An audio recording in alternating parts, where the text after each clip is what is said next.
Confidence ಕಳ್ಕೊಂಡ್ಬಿಟ್ಟಿದ್ರು Varun ಚಕ್ರವರ್ತಿ. ನೋಡಿ ಅವ್ರ strength ಇದ್ದಿದ್ದೇನೆ ಹೇಳಿ, ಸ್ಟಂಪ್ಸ್ ಮೇಲೆ ಆಗ್ತಾ ಇದ್ರು, you miss I hit, LBW bowled 2 picture ಬರೋದು. ಯಾವಾಗ ಹೊಡ್ಸ್ಕೊಳಕ್ ಶುರು ಮಾಡಿದ್ರು ಅವಾಗ ದೂರ ಹಾಕಕ್ ಹೋದ್ರು, ಅವಾಗ ಇನ್ನೂ ದೂರ ಹೊಡ್ಸ್ಕೊಂತ ಇದ್ರು.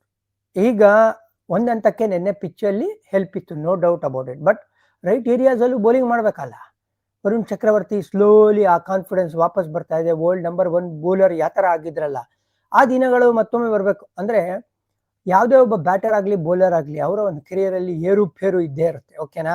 ಆ ಏರುಪೇರು ಇದ್ದಾಗ ನೀವು ಕುಗ್ಗದೆ, ಮೇಲ್ಗಡೆ ಇದ್ದಾಗ ಹಿಗ್ಗದೆ, ಒಂಥರ ಬ್ಯಾಲೆನ್ಸ್ಡ್ ಆಗಿದ್ದು ನನ್ನ ಬೆಸ್ಟ್ ಡೇಸ್ ಅಲ್ಲಿ ನಾನು ಏನ್ ಮಾಡ್ತಾ ಇದ್ದೆ ಅನ್ನೋದನ್ನ ಅರ್ಥ ಮಾಡ್ಕೊಂಡು ಇವಾಗ ವಿಡಿಯೋಗಳೆಲ್ಲ ಇದ್ದೇ ಇದೆಯಪ್ಪ.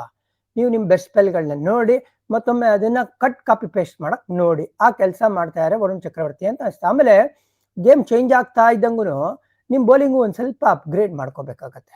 ನಾನು ಮಾಡಿದ್ದೇ ಮಾಡ್ತಾ ಇರ್ತೀನಿ, ಗೂಗ್ಲಿನೇ ಹಾಕ್ತೀನಿ, ಅದರಲ್ಲೇ ಬೇಜಾನ್ ವಿಕೆಟ್ ಬಂದಿದೆ ಅಂದ್ರೆ ಇವಾಗ ನಿಮ್ಮನ್ನ ಆಫ್ ಸ್ಪಿನ್ನರ್ ತರ ಆಡಕ್ ಶುರು ಮಾಡ್ತಾರೆ. ಸೊ ಇವಾಗ ಏನ್ ಮಾಡ್ಬೇಕು ನೀವು ಅಂದ್ರೆ ಆ ಆಚೆ ಹೋಗೋ ಬಾಲ್ ಮೇಲೂ ಒಂದ್ ಸ್ವಲ್ಪ ಮಾಸ್ಟ್ರಿ ಮಾಡ್ಕೋಬೇಕು. ಅವರು ಇದನ್ನ ಎಕ್ಸ್ಪೆಕ್ಟ್ ಮಾಡಿದಾಗ ನೀವು ಇದನ್ನ ಹಾಕಿ ಅವಾಗ ತಗಲ ಹಾಕೊಳ್ತಾರೆ. ಸೊ ಮೇ ಬಿ ಅದ್ರ ಬಗ್ಗೆನೇ ಕೆಲಸ ಮಾಡ್ತಾರೆ ವರುಣ್ ಚಕ್ರವರ್ತಿ ಅಂತ ಅನ್ಸ್ತಾ ಇದೆ.